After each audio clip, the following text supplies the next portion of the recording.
Right guys, let's get this show on the road. People that have been here before know the score already, right?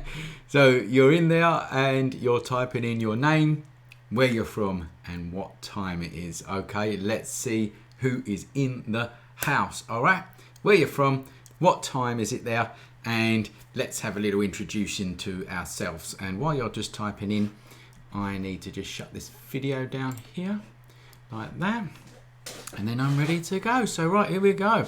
It's 7 o'clock in Norway, 10 a.m. in Washington. Ooh. In the Isle of Man, it's the same time as it is here. Yeah, that's right. George from Norwich, and it's 6:02. Yeah, good stuff. Phil from the Wirral. We've got Nivrito from Bangladesh. What time is it in Bangladesh there? 3 a.m. in Melbourne, Australia. Wow, Michael, welcome to the group. Now, you either really want to see me, or you can't sleep. But being up at, or you might have I know you couldn't have come home from the pub because no one's allowed to go to the pub. But thank you for joining me at 3 a.m. in the morning out in Australia. Texas, 12 noon in Texas, 10:30 in India, and it's 6 p.m. in Braintree in Essex. Yeah, Tim, that's just down the road from me. Right. Welcome again to another Q&A. So, just to remind you, we're doing this, well, to liven up your week. All those people that are sitting indoors and that are pulling their hair out, and while we're on the subject, check my hair out. Look, one side is bigger than the other. I've got to try and cut it. I don't know how I'm going to cut my hair, but I don't know how you're getting on with your haircuts, but I'm having a bloody nightmare here. Sorry, guys. Just had a frog in my throat there. Right. I'm here to try and help you out. Okay? Everyone should do their bit. This is my bit for you guys. Hopefully it's going to help you learn some things. You can ask me questions. The best way to ask the questions is to do it beforehand via the link, which is in the description of this video, and you get it emailed to you if you're on our mailing list anyway. That's the best way. And other than that, I'm also going to try and answer some that pop through during the session as well. All right. George Pollock, I use dog clippers. Yeah, I think I need dog clippers. I'll tell you. I don't know what I'm going to do. Maybe next week you'll see me with a proper skinhead straight off. I don't know how I'm going to do it, but there you go. I know I've got to get it sorted pretty sharpish. I know that for a fact. But I hope you're having much better luck with your haircuts. Yeah, so I'm here to help you out, and I hope it does. And I really do hope that you're doing well wherever you are. Okay, tough time. I think as the weeks go on, it's getting tougher for us all. Boris has told us that we can go into the park with one other person. I don't know what that means. You stand there, someone else stands there, and you've got to be 2 meters away. But you're allowed to go in a park now. I mean, I don't know what's going on in this country, but there you go. That's what we've got to deal with. So hopefully you're dealing with it a bit better where you are, right? So here we go. Oh, we've got 1 p.m. from Havana, from Gilbert there, and 5 p.m. in Morocco. 8 p.m. in Turkey, 7 p.m. in France from Rory. Oh, well, there you go. It's really good. I tell you what, it is good. I love the fact that I've got a worldwide audience. It's absolutely fantastic. Shall we crack on? Yes, we shall. Okay, the first question is from Bill Mackenzie from Canada. I've not seen a Bill yet, but if you're in the house, Bill, let us know in the comments there, please. Bill says, when using ND filters, if you place a 2-stop filter in front of an 8-stop filter, does that then give you the effect of a 10-stop filter? I mean, the simple answer to that, Bill, is yes, it does. Right? Although I wouldn't recommend it.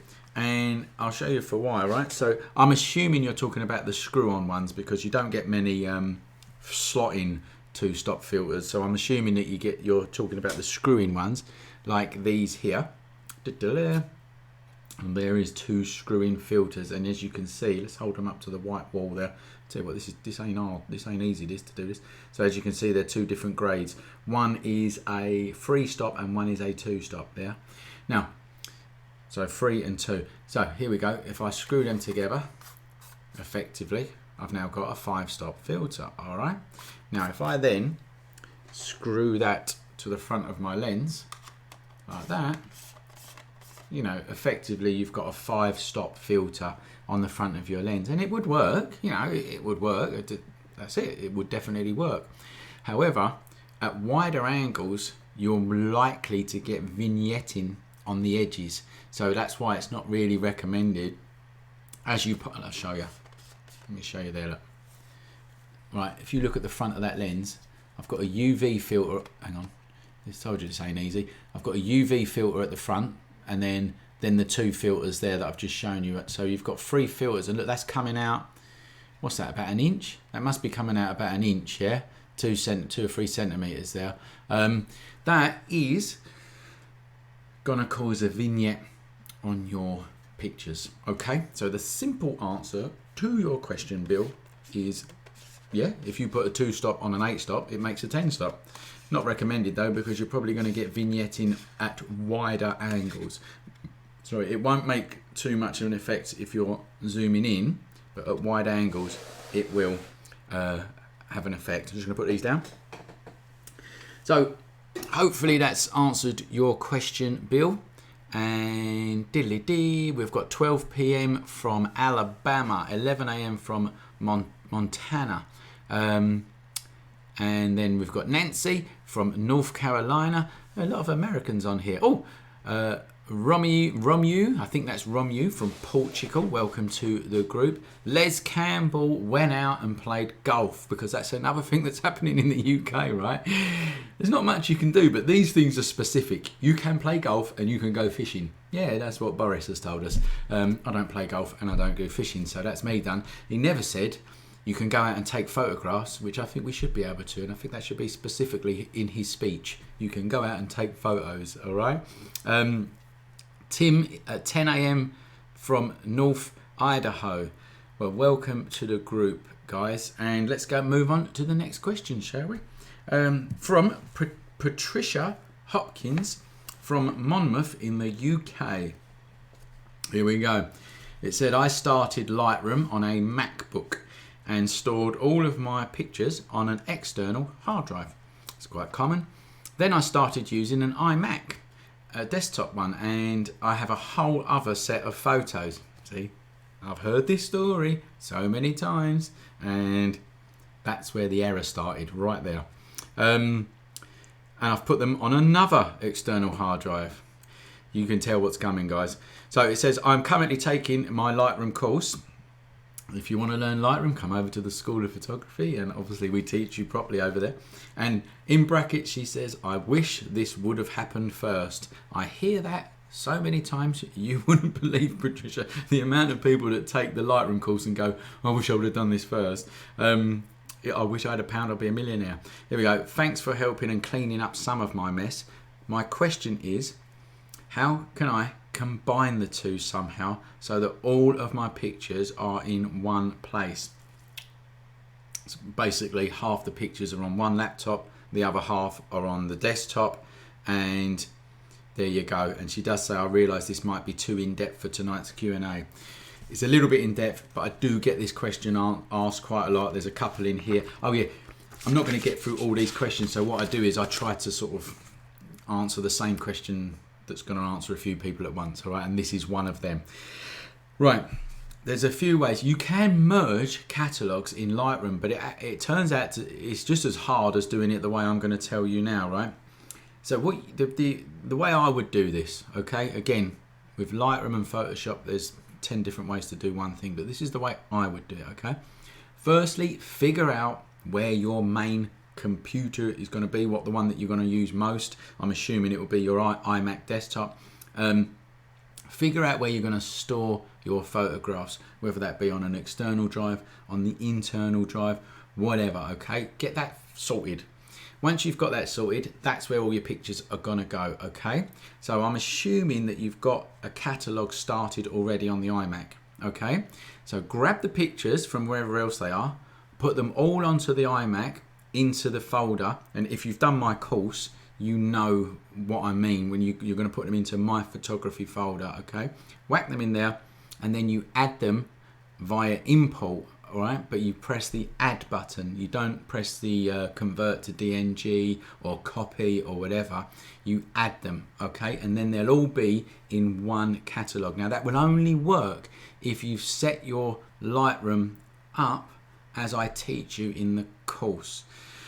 The problem you've got is if you haven't set your Lightroom up properly,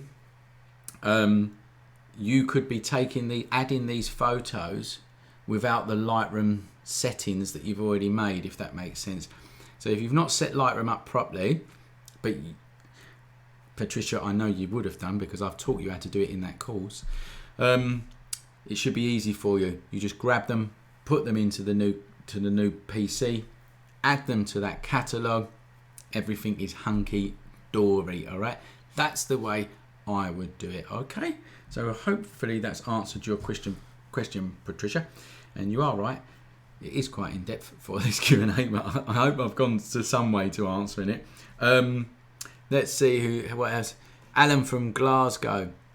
Patricia Hopkins. Oh, there you go. That's Patricia. It's the best. There you go. Thanks, Patricia. Thank you for that. The next question we're going to answer is from George Pollock from Norwich in the UK. It says, "Hi Mark, I'm struggling to import presets into folders in Lightroom.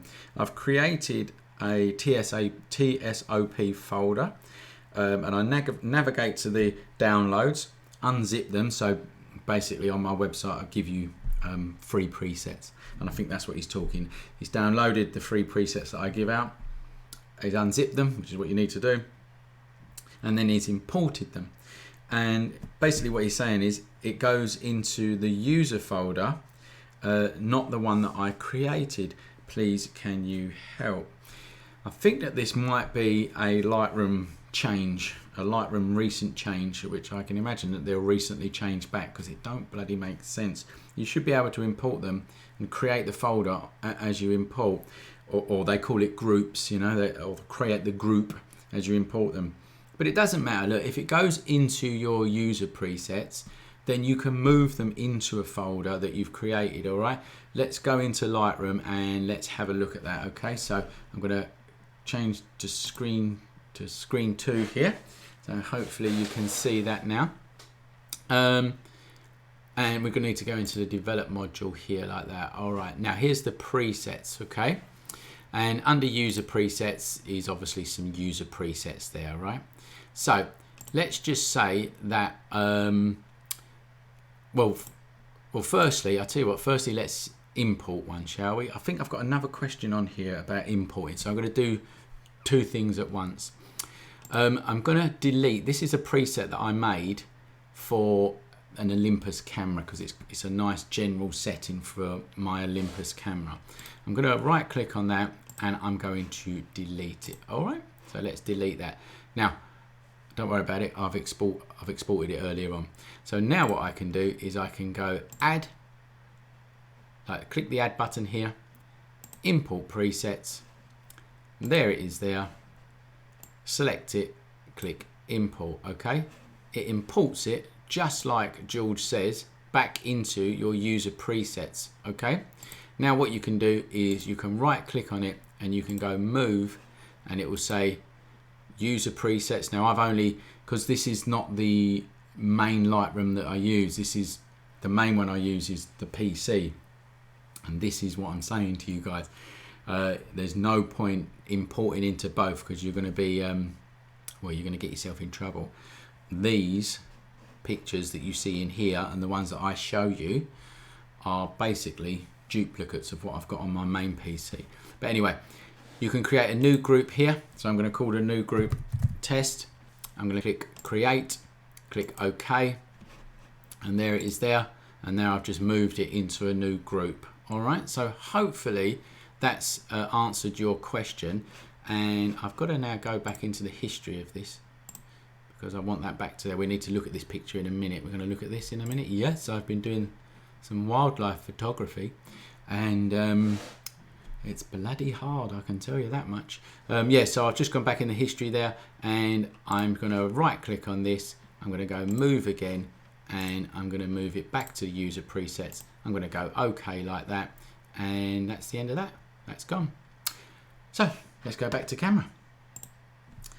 So George, hope that's answered your question, and I'm pretty sure there's a question coming up that's about importing as well, so that's probably answered yours as well. So anyway, there you go. That's how you do it. You can quite simply move the presets around once they're in there, so it's not really a problem. All right, I think that is a recent change in Lightroom, to be honest with you. There we've got hello Baz, we've got Baz Decker from Germany. Well, how that is uncanny, Baz, because you are the next question on my list. So let's get to it then. Here we go, Baz Decker from Germany, and he says, my Canon 2000D 24 megapixel is broken, and now I have to use the Canon 50D, which is my old camera, which only has 15 megapixels. How important are megapixels? Good question, right? Very good question. People go nuts over them, right? You know, the best cameras have got the most megapixels. Not exactly the case, in fact, Baz. 15 megapixels is probably a bit low for these days, but it's still high, right? And what I mean by that is, see that size there, that's A4. Easily going to be able to print that size and even bigger with 15 megapixel, okay? Where you would have problems is printing really big. So if you want to start printing posters, you know, or whatever, a meter long, then it will start to pixelate. You won't have enough pixels. The other thing you might fall short on is if you are retouching faces or doing any heavy manipulation. For things like that, you do need a lot of, well, you don't need them actually, that's the wrong word, you don't need them, but it's handy to have more pixels when you are manipulating pictures in Photoshop and Lightroom and things like that, okay? So if you are not printing big and if you're not doing like major retouching on your pictures, it's not going to be a problem for you whatsoever. And my recommendation, Baz, is to use that 50D, which is a blinding camera. Remember, I mean, don't forget the 50D was a great camera. If you know, I would just carry on using that, even though it's got 15 megapixels, and get good with that camera. Then, as time goes on, you can treat yourself to a new lens, new body, and stuff like that. But buying a new camera now with loads of megapixels is not going to improve your photography. There's a simple answer for you. I hope that has answered you. And so there you go. Message here from George. There you go, Mark. I have now figured it out and got my head round imported it. Thank you very much. Yep, good, George. I'm glad to help you out. Next question. Quick swig of my drink. It's soft drink. Don't worry, it's not brandy. I still haven't got my bottle of cognac yet from Hennessy, Rory. Still ain't got it, mate. You know, so I'm on the orange juice. Here we go. Now, Orlando from Rhode Island. Yes, that's somewhere I want to go to. Peter Griffin comes from Rhode Island, doesn't he? I'm pretty sure he does. If he tell me, put it in the comments there. Peter Griffin, I'm sure, comes from Rhode Island. I absolutely love Family Guy. I think I've watched every single episode. Right, here we go. I've become very comfortable with Lightroom and somewhat familiar with Luminar 4, but I'm totally intimidated by Photoshop. Other than the basic cloning stamp tool and content aware and stuff like that, how much does an advanced Photoshop skills improve your photography overall? It's a sort of a bit of an open-ended question, but I am going to show you what Photoshop can do to an image, Orlando. So let me just share the screen.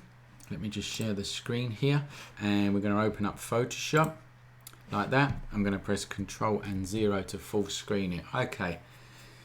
So this shot is gives me a chance to do a bit of advertising as well, guys. This shot comes from our brand new course, which is coming out.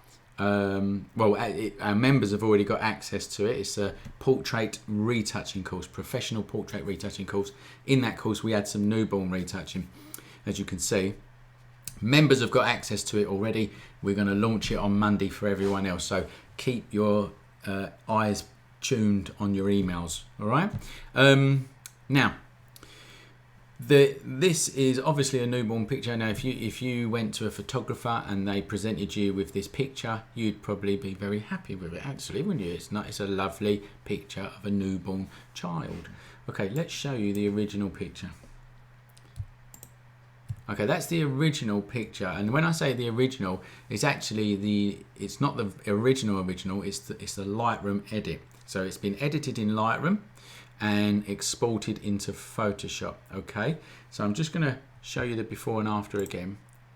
So that's the after the Photoshop, and that's before. Okay, after, before. I'll tell you what, I don't know how good your screens are, so let's zoom in a little bit. After, before Photoshop. After Photoshop, before Photoshop. Okay, so the point I'm trying to make here is that's what Photoshop does. That is what Photoshop does. So your question there is, how much does advanced Photoshop skills, which that is what that is, that's what we teach you over at the School of Photography in our Photoshop course, and in this course we teach you advanced skills. That's what you will miss out on if you don't have them skills. For the general photographer who is, you know, doing it for a hobby and whatever else, it just depends how seriously you want to take it. If you want to take it seriously, then yes, you have to learn Photoshop. If you don't, then you'll just probably be happy in Luminar or whatever program or the free ones. The free ones are absolutely fine, right? If you are going to go professional, you've got to do it, man, because if you don't, someone else is, and they're going to get the jobs. All right, look, let's go and let's get this a bit higher. Sorry. Okay, so let's just look at this in stages. That's removing the spots and blemishes. Okay, that's smoothing out the skin. That's doing the eyes. And this, let's go back out to full screen. And then this one is just balancing out the scene for you. Okay? It looks very simple when I'm clicking it like that. And actually, this type of edit would take you, I'd say about not about an hour. Let's be generous. I think it would take you about an hour to do that edit if you know what you're doing, all right? And an hour for an edit like that, you're gonna charge a client what, $250 for that? Easy. You're gonna charge them easily 250 quid for that, or even more depending on where you are.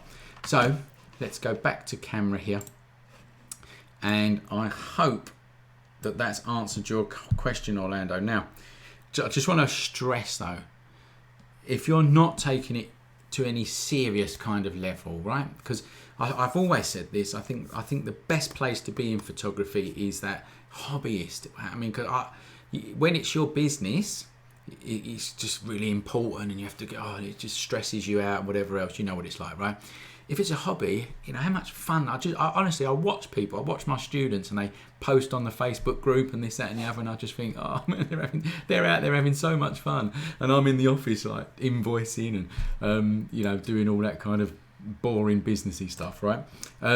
So if you are just doing it for fun, maybe you don't have to worry about Photoshop, right? If you want to take it seriously, or for sure if you're going to do it for a profession, you're going to need to start learning it, Orlando, I'm afraid. Well, that's my opinion. It's my opinion. Other people, if you've got other opinions, you know, whack it in the comments, because, you know, I don't know everything. You guys might be able to help each other out. Put it in there. It's no problem at all. The next question, we are going to go to Brent C. And again, he's from San Diego in California.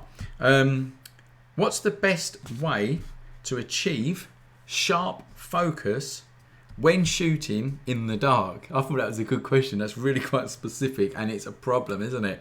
If anyone has tried to take photographs in the dark, you would have had the same problem here as Brent, right? Oh my God, there's not one way, right? But it depends on your situation. But if it was me, I'd use a torch. I'd shine the torch on whatever it is I was trying to focus on. I'd focus on that. And I'm assuming that you're on a tripod and whatever else. You're on a tripod, shine the torch, focus, switch my focus back to manual focus. And then you're going to keep that focus point through all of your shots. That is if you're standing in one place and the person or whatever it is you're taking a photograph is standing in one place, okay? The other way is some cameras, like let's just say we've got a moving object. Some cameras have infrared beams that come out. So it could be that your camera hasn't got that facility. And if you're doing a lot of shoots like this, it might be beneficial for you to get a camera that's got that facility. If you've got a flash gun, flash guns have got big red infrared things and they flash out, and that helps focus as well. Or you've got the good old-fashioned manual focusing, okay? And these days you can do that through the viewfinder. Yeah, you can go through the viewfinder and you can focus in with your focus ring. Mine's at the front here. Let's take that off. Mine's at the front here, so you can literally do that and see it visually, the good old-fashioned way. Or touch screen.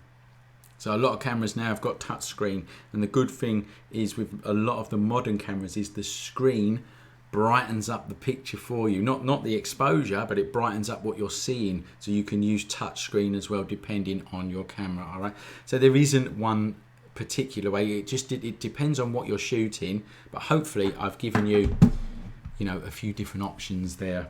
All right, Brent, so let's move on to the next question here.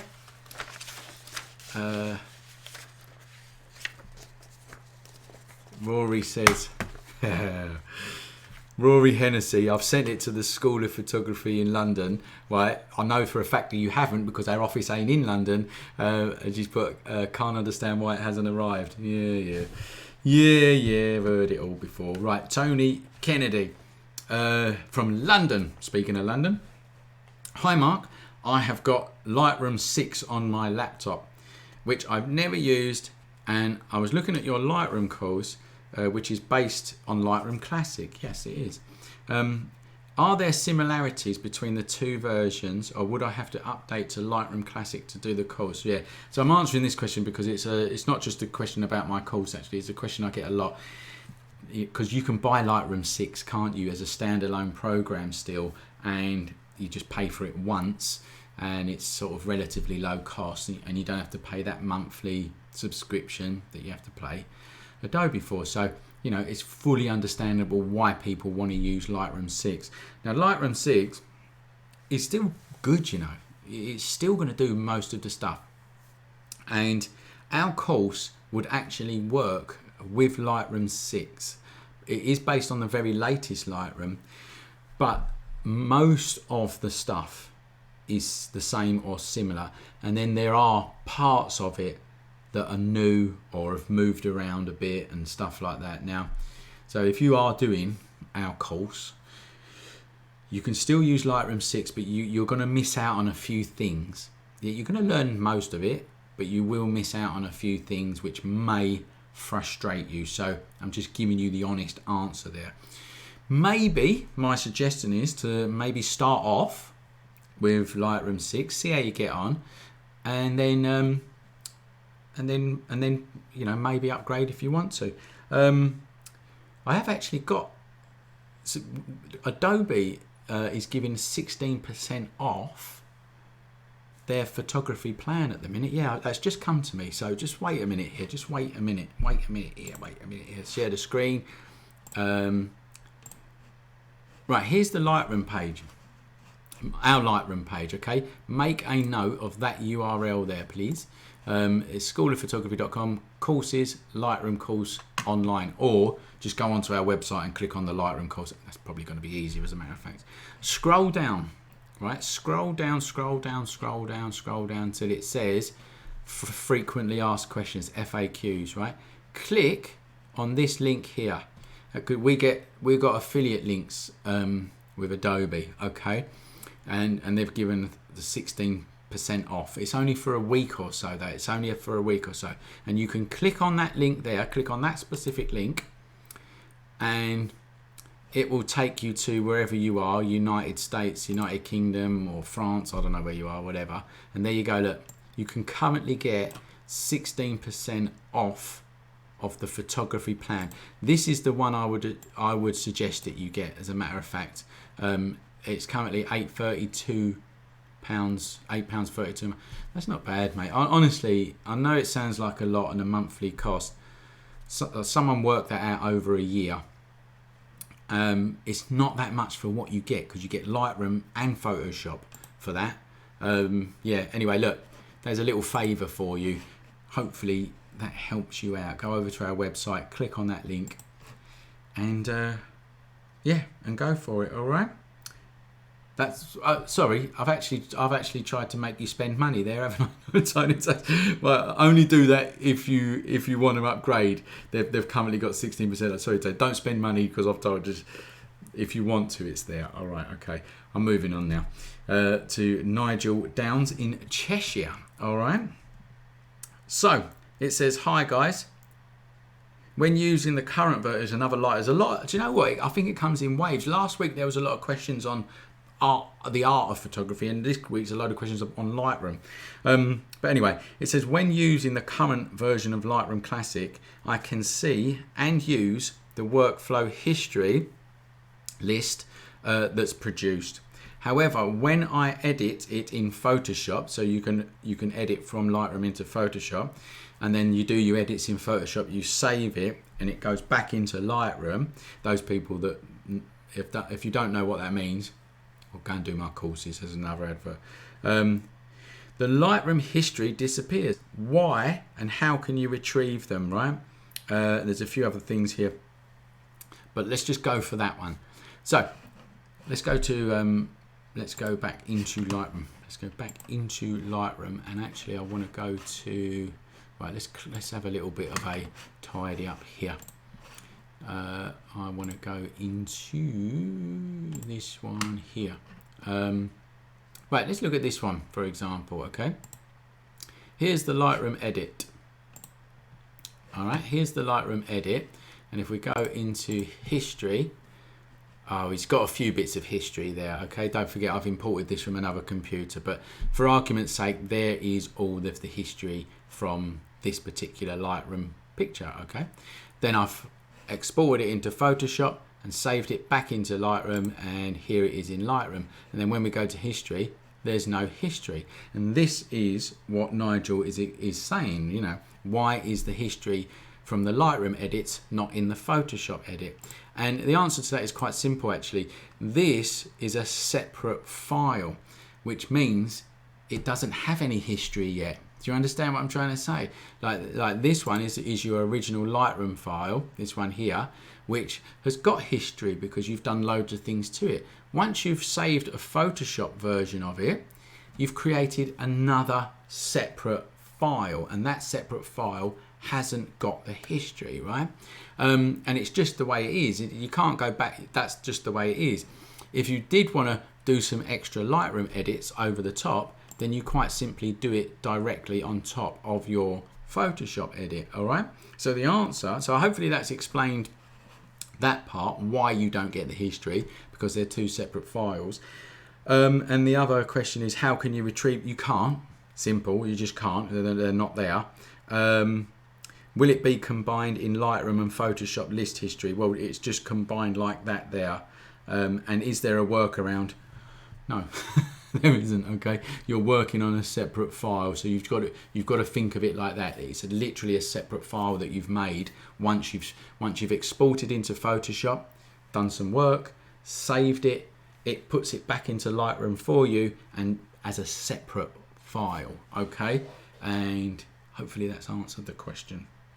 All right, Nigel. I don't know if you're in the house. If you are in the house, you know, let us know. Tell us if you're here. Let's go back to camera here. The next one is from Philip Berant. Yep, that's right. Berant in Australia. Not so much a Photoshop question. Where can we get the School of Photography merchandise, e.g. mugs, t-shirts, etc.? Right, I get asked that a lot, and if I can sell you something, I want to sell you it. All right, let's just make that clear.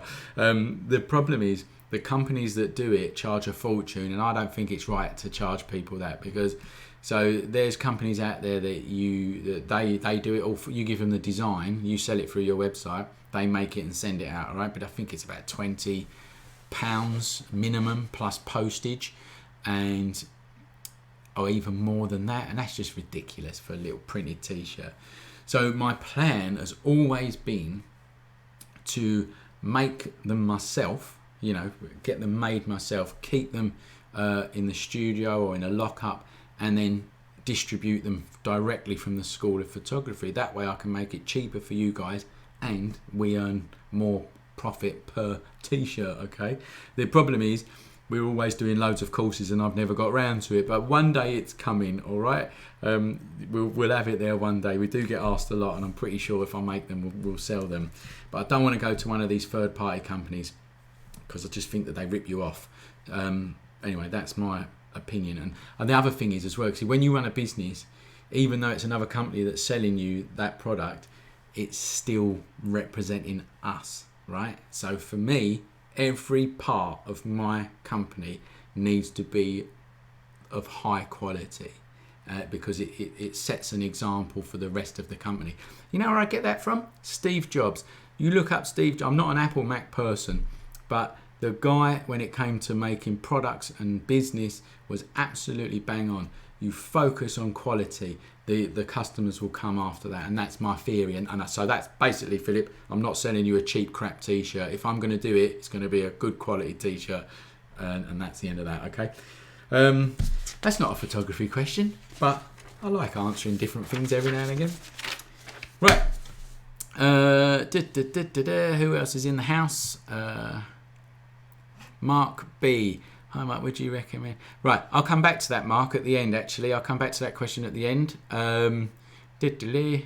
And Sophie wants a t-shirt as well. Okay, yeah. Sign on to our mailing list, Sophie, because when we finally get there, I'll send you one. Right, Lee Matz from Leicestershire. He says, hi. In my complete guide to photography course, lesson 6, we talk about focal lengths, okay? And I chose an outside cube-shaped item, which is what I suggest that you do in the course to practice your use of focal lengths, all right? Now, what he's saying is that it looks different to what I'm doing it in the video. Like, he has to stand back more. So I get people to take pictures of an object at different focal lengths, okay? And he's saying that he has to step back further than what I do, and he thinks he's doing it wrong.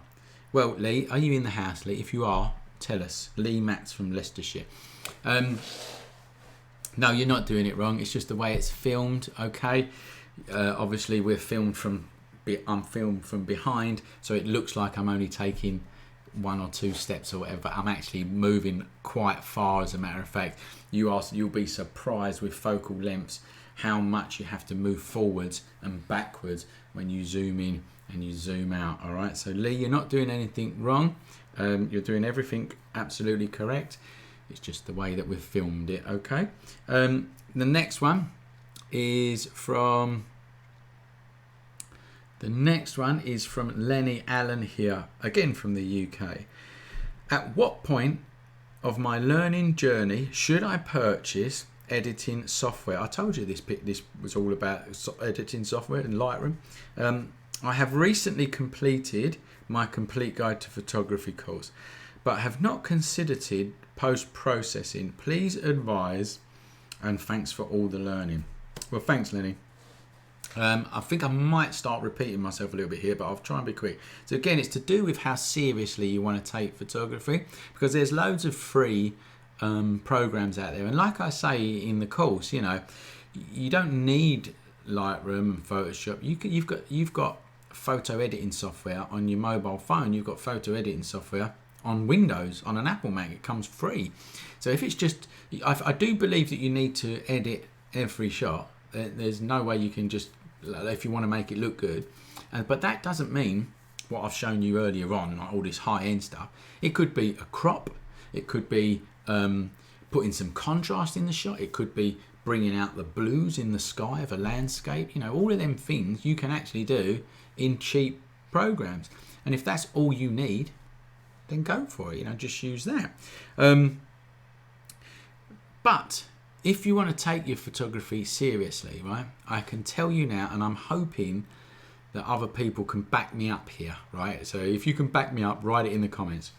If you are going to take it seriously, and you know you really want to, this is really going to be a passion for you, and it's something that you're going to really get into, or it could be your profession or whatever, you will not regret using high-end software like Lightroom and Photoshop. There are others out there, but this is the one I use, right? It does so much for your photography.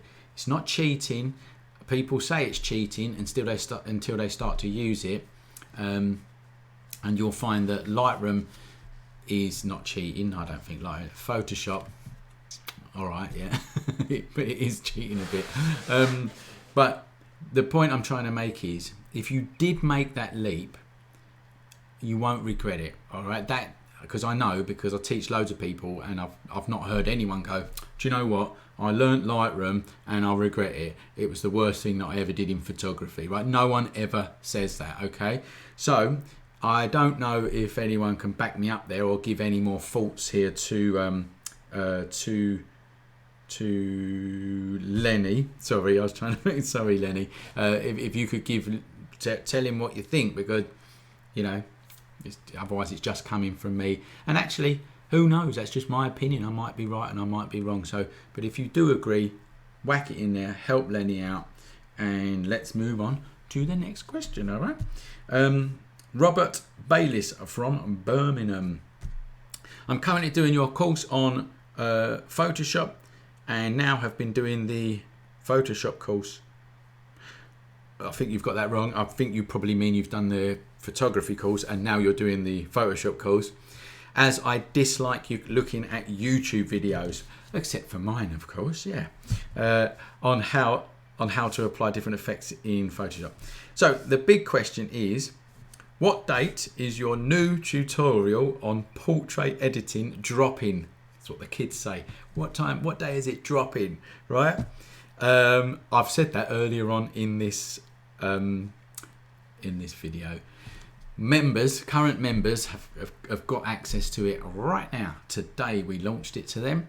For the public, we are launching it on Monday, so keep your eye on your emails. You're going to get an email out on Monday, and if you signed up to our pre-list, we had a list, pre-launch list. You would have got that emailed out to you if you're on our mailing list. You're going to get yourself a little discount if you just want the single course. Okay, so there's the answer to your question, Robert. Okay, members currently have access to it, and on Monday it is dropping, using your words, right? It's dropping to the rest of the world. Okay, so hopefully that's helped you out, Robert. And there's a few more questions coming through. Don't worry, I will come and have a look at them in a minute. Jan Parkhouse from Devon. Let's look at the time. Right. Just before I answer this question. So it is now 7:15. For the last 10 minutes or so, I will answer questions that have popped up in this box here that I'm looking at. So if you do have a question, put it in there, please. Shane Pittman, no 16% off in the States. So you know, earlier I said about the 16% off. It must just be for the UK. Yeah, they did say something about that. It's UK, Europe, the Middle East. Anyway, it's there. Yeah, you're right. I'm not sure it's available in the US at the minute, but they might bring it out in the US. Anyway, sorry. Back to what I was saying. Yeah. So put some questions in there, and then I'll try and answer a few for the last 10 minutes. We normally go over 7 o'clock anyway. You know that already. Yeah, anyway, let's go. Jan Parkhouse, can you advise on the best lighting options for taking pictures of people indoors?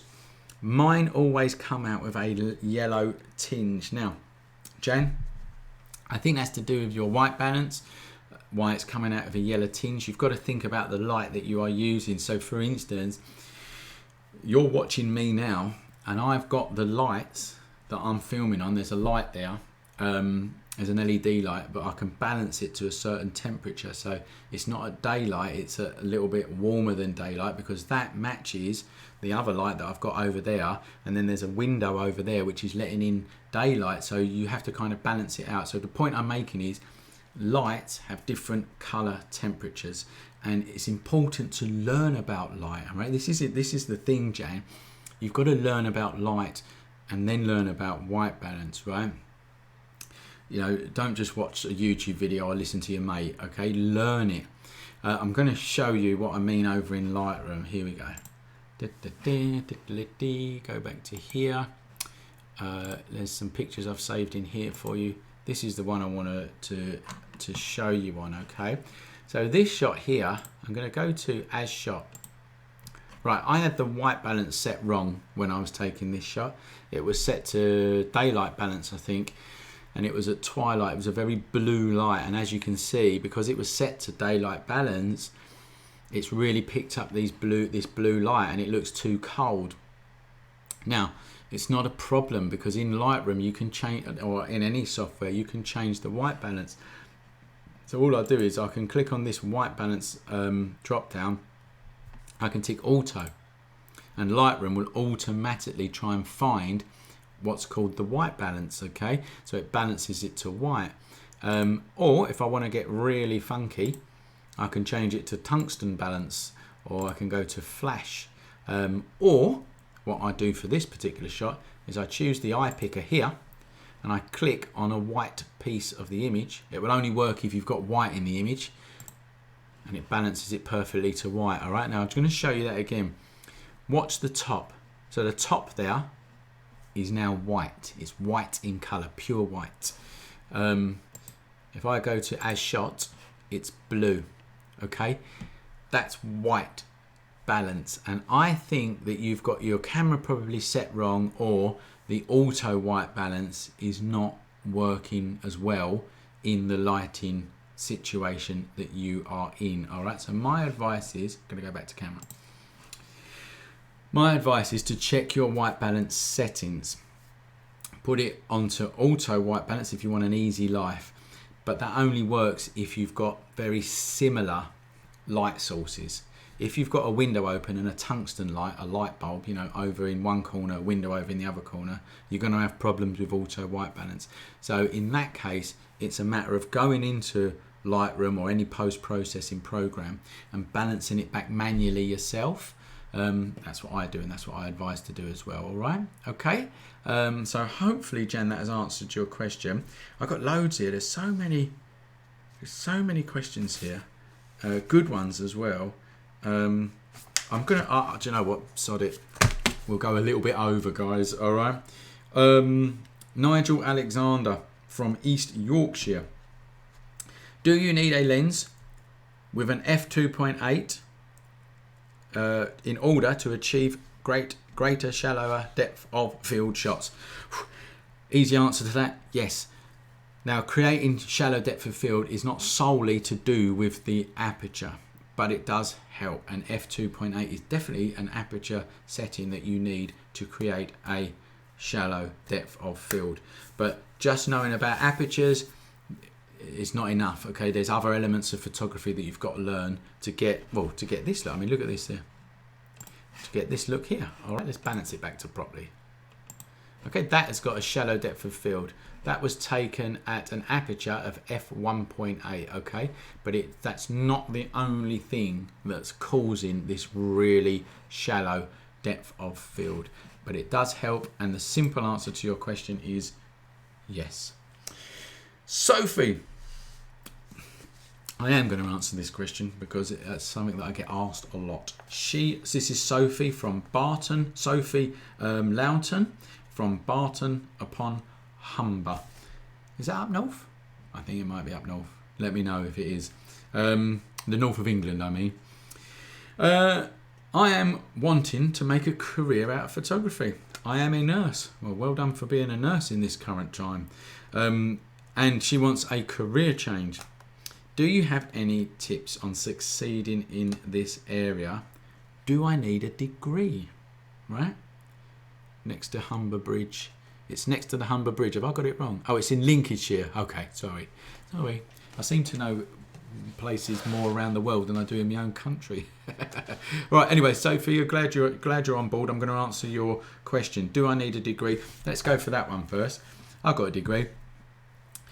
But the simple answer is, for your general photography stuff, you don't need a degree. What you actually need is good photos. People will employ you on your photography. Plain and simple as that, right? Are you, first of all, an easy person to get on with? Everyone wants to work with people like that. And is your photography fantastic? Is it something that people want, right? And that is the key. That brings me on to the next one, because this is my personal thoughts on this. It's not an easy industry. It's a very saturated industry to be in. Again, I go back to the fact of people who are doing it for a hobby are the happiest in photography, right? Because it's not, they don't have to earn money from it. It's a really saturated industry, but that shouldn't stop you. Okay, this is how you tackle it. You need to focus on one thing, and it needs to be something that you're passionate about, right? For me, ironically enough, it's teaching, okay? When I left university, I did a photography degree in university, and it is great. I mean, don't get me wrong, I would recommend anyone do it, but you don't have to. That's the answer to your question. I wanted to be the next Don McCullum, right? I literally wanted to go out and take photographs and change the world, go out across the world and bring back these horrific stories and show the world, put them in newspapers, and that's what I wanted to be. I was really passionate about it, right? I left university and then soon figured out that I needed to pay the rent and feed myself, okay? And then you just have to do anything to earn money. And some people, they've got, good on you if you have, they have got a bit of support behind them as they can build up a photography career. I didn't, but everything works out for the best, because I fell into teaching. It was always something that I wanted to do in the background anyway.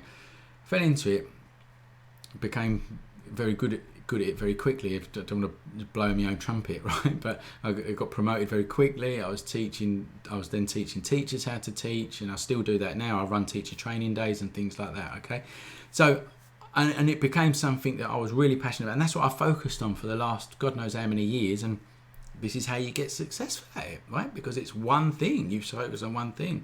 And when I see other photographers that are successful, they are the ones that are focused on one thing, and this is important though. They are passionate about that one thing. And believe it or not, there are people passionate about taking pictures of weddings. I hate going to weddings, let alone taking pictures of them, right? But there are people out there that are passionate about weddings. They love it. They love all the little, what do you call them, that you put on a table and that. When I go to a wedding, I just want to get to the end of it as quickly as possible and get drunk, right? I hate to just get on my nerves. So for me, to be a wedding photographer is a no-go area, right? I've done a few in my time to earn money, but that's why I never pursued it, So be passionate, and this is another thing, Sophie, right? Now listen to this. Do not emulate anyone else. It's very common, especially when you start. So you're going to start this game, and okay, let's stick with weddings, okay? You're going to start this photography game, and you're going to say, I'm going to be a wedding photographer. You're going to look at other wedding photographers in and around your area or across the world or whatever, and you're going to go, right, how do you get that? How do I go in there? And you're going to go out and try and emulate that photograph. And that is okay for learning, right? But don't do that as your job when you go and do a job, right? Have a vision of what you want to achieve. Is it bright, soft, shallow depth of field types of shot, or is it documentary, like hard hitting black and white? It's got to be for you, man. That is the important thing. It's got to be passionate for you, and if it is, you will succeed. Here's the caveat: it's going to take you a long time though, but you will succeed in the end, because you've got to break through all these other people that are charging 50 quid and not going to earn anything. But don't be that person neither, because you will not last 5 minutes. You need to charge good money and keep charging good money. Right, Sophie, hopefully that's answered your question. If there are any professionals or people that are a few years into photography and want to put a bit of no problem, Sophie. You're more than welcome. If you want to give Sophie some more advice, and you're like I say, you do it for a living, or you've got a bit more experience, put it in there, man. Put it in there. Comments, help Sophie out. Right, well, there you go. We're not going to finish at 7 o'clock, but I'm going to look for some questions. There was one earlier on up there, and I remember reading it. It said, I can't remember who it's from, I'm afraid, and if I go, there's about 1 million comments there, but I remember the question. It was, do you recommend the 24 to 105 lens for the Canon here, right? So this is the Canon 24 105 L series lens, USM lens, right? Sometimes it comes as a kit, and sometimes you get like some idiots on the internet going, oh, it's just a kit lens. This is far from a kit lens, right? Kit lenses kind of have got a bad name, but just because it gets bundled in with a camera doesn't mean it's like, you know, them plasticky kit lenses, right? This is a blinding lens. I've had this for years, man, and it takes brilliant shots. You've got all the range, obviously 24 to 105. So you can take landscapes with this, and you can take some really cool portraits with it. The other good thing is it's f4 throughout, so it doesn't change, you know, like with other lenses. As you zoom in and out, the aperture changes. So the simple answer to that question is yes, I would recommend it, because I've got one myself. Okay, Patricia Meave Hopkins, your honesty is so refreshing. I am honest, because you have to be. There's no point lying. I tell you what, with photography, and it winds me up, there's so much distrust out there with photography. You look at these adverts, it just annoys me, man, because I'm not going to go down that route. There's adverts that pop up. Hey, I'm an award-winning photographer and I can earn you £10,000 in one weekend. No, you can't, right? And quite frankly, if you've spent money on that advert, then it's you that's the fool, you know. And you do need to be honest in this game, because it's very rare. It's very rare. So I've always been honest and straight down the line from the start. This is the East Ender in me, you know. This is what we do. We don't muck about. Right. Here we go. Here's a good question. James Kaysen. Camera raw in Photoshop, is it the same as Lightroom? Brilliant question. And the simple answer is no. Lightroom is a different program. But the basic, I'll tell you what, I'll show you. It's going to be much easier for me to show you. Let's go into here. Okay. So this is Lightroom, and this is the develop module here. This section here, the basic panel and all of this kind of stuff, is pretty much the same as Adobe Camera Raw. Okay, so actually let's see if I can, I think I might be able, let's open up Adobe Camera. So now I'm in Photoshop. Let's open up Adobe Camera Raw. Okay. Oh, it's opened up over in a different screen, and it's done this weird stuff. Oh, that's why, because I'm on that layer there. Sorry guys, I'll start again. Let's go back to here and go filter, Camera Raw filter. Sorry, this is running over from 7 o'clock, but I'm sure you don't mind. How many people we got watching? 100. Yeah, hang around, man. Hang around. This is going to be good. Right.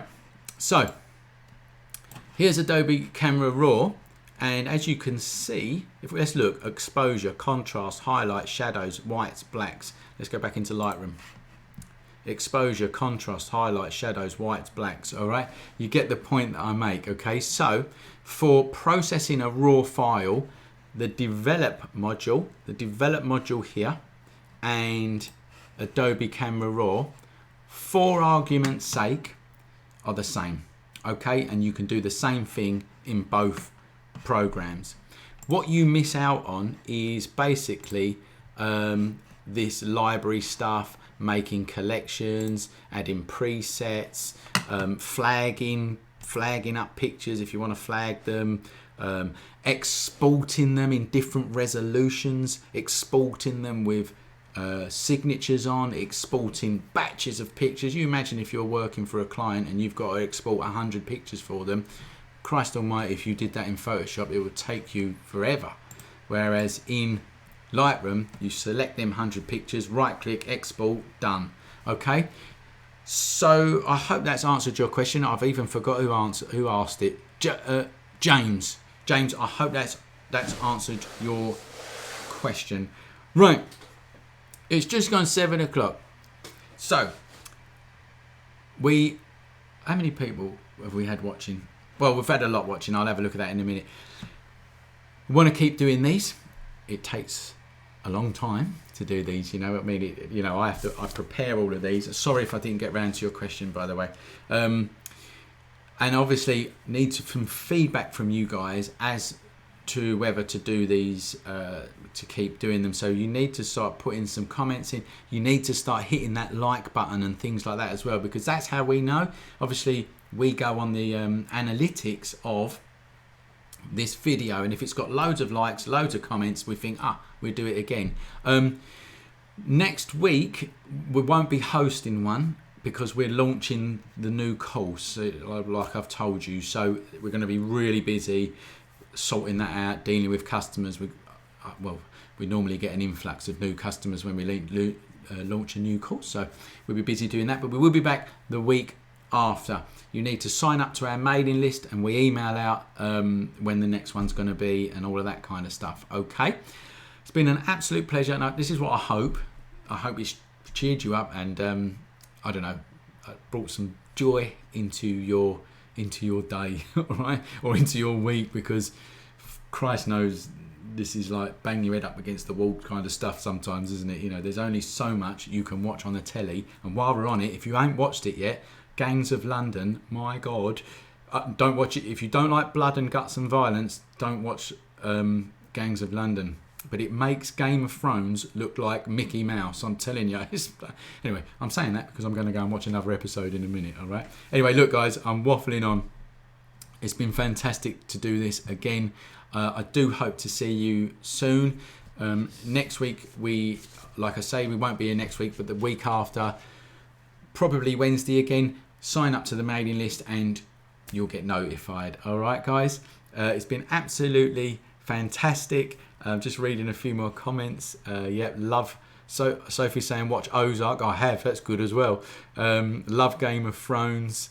Very grateful, Grace. You're more than welcome. And yeah, loads of comments in there. I'll have a look through them in a minute. Okay, guys, this is it. Goodbye, and I will see you soon.